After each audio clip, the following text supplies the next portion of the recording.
Bueno, voy a hablar de los testeos masivos. No sé si escucharon la noticia, pero Argentina desde el día de hoy va a empezar a testear en determinados puntos. El primero es una estación de tren y las personas voluntarias que tienen ganas de hacerse este testeo, lo que van a hacer, se les va a sacar sangre y en 15 minutos se le va a dar la información si tiene anticuerpos con respuesta al coronavirus. Eso quiere decir que a lo mejor lo tuvo y ya lo Claro. solucionó, por eso tiene los anticuerpos. Exacto. O sea, lo Nada más tuvo que por eso. O lo tiene, también puede ser que lo tenga. O sea, es un rango mucho más amplio. No sirve para diagnóstico, sirve Ok. para saber el pasado, sirve Ok. para saber de hace 15 días a 20 para atrás si lo tuvo. ¿Y está bueno Entonces, eso? ¿Es un buen dato? Y esa es la pregunta. ¿Está bueno? ¿Es un buen dato? ¿Qué pasó con el resto de los países? ¿Para qué se está haciendo esto? ¿Y qué creerle y qué desconfiar? La respuesta ¿Sí? es no lo sé, así que acá termina la columna. Tengo bastantes indicios, obviamente no lo saben, por algo lo están censando. Saber siempre está bueno, ¿sí? O sea, Sí. saber con algún dato... Tener datos siempre- está bien. Claro, hubo críticas, ¿se acuerdan? Hace unos años cuando se le pedían a los maestros que hagan determinadas evaluaciones y criticaban las evaluaciones. Bueno, aunque tenga errores, saber siempre está bueno. Por lo cual estos testeos sirven para algo, pero pueden tener algún tipo de errores y voy a intentar explicar lo siguiente.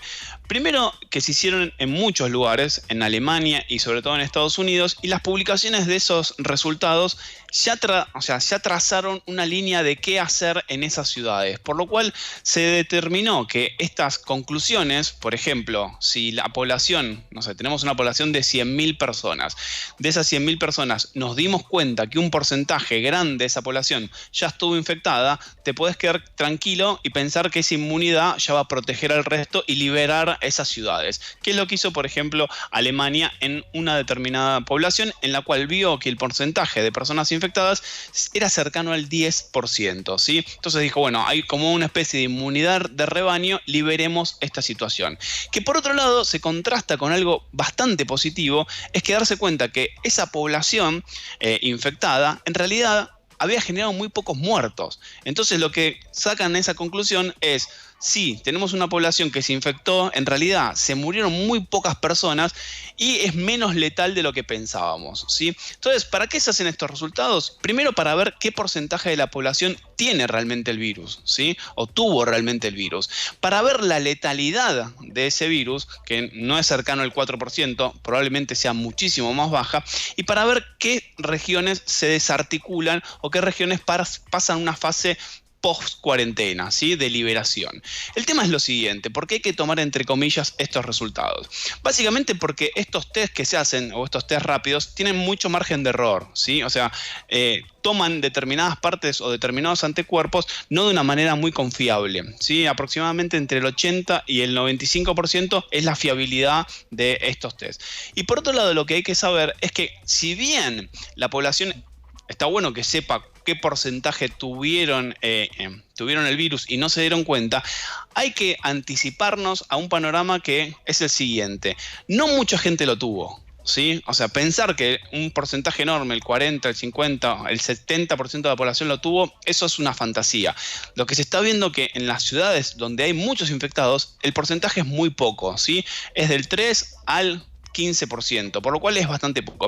Y después, por otro lado, hay que tener en cuenta lo siguiente. Aún no se sabe si tener anticuerpos te genera inmunidad, ¿sí? O sea, las personas que les dan, o sea, que se van a hacer el test, les dicen tuviste tuviste coronavirus y no te enteraste, no significa que esa persona se vaya a quedar tranquilo que no se infecte nunca más, Claro. ¿sí? Eso no estamos seguros. Por lo cual, estos datos sirven solamente para estudios de epidemiología, no de diagnóstico, ¿sí? O sea, en algún punto tenemos que darnos cuenta que cuando uno va a ceder esa muestra, la cede para un gran banco de datos y no la está cediendo para saber si esa persona está sana o si tiene inmunidad, ¿sí? O sea, hay que tomarlo entre bastantes comillas.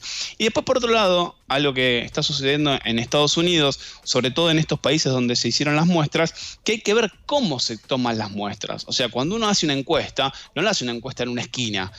Sí, lo tiene que hacer en distintos barrios, en distintas edades, en distintas clases sociales.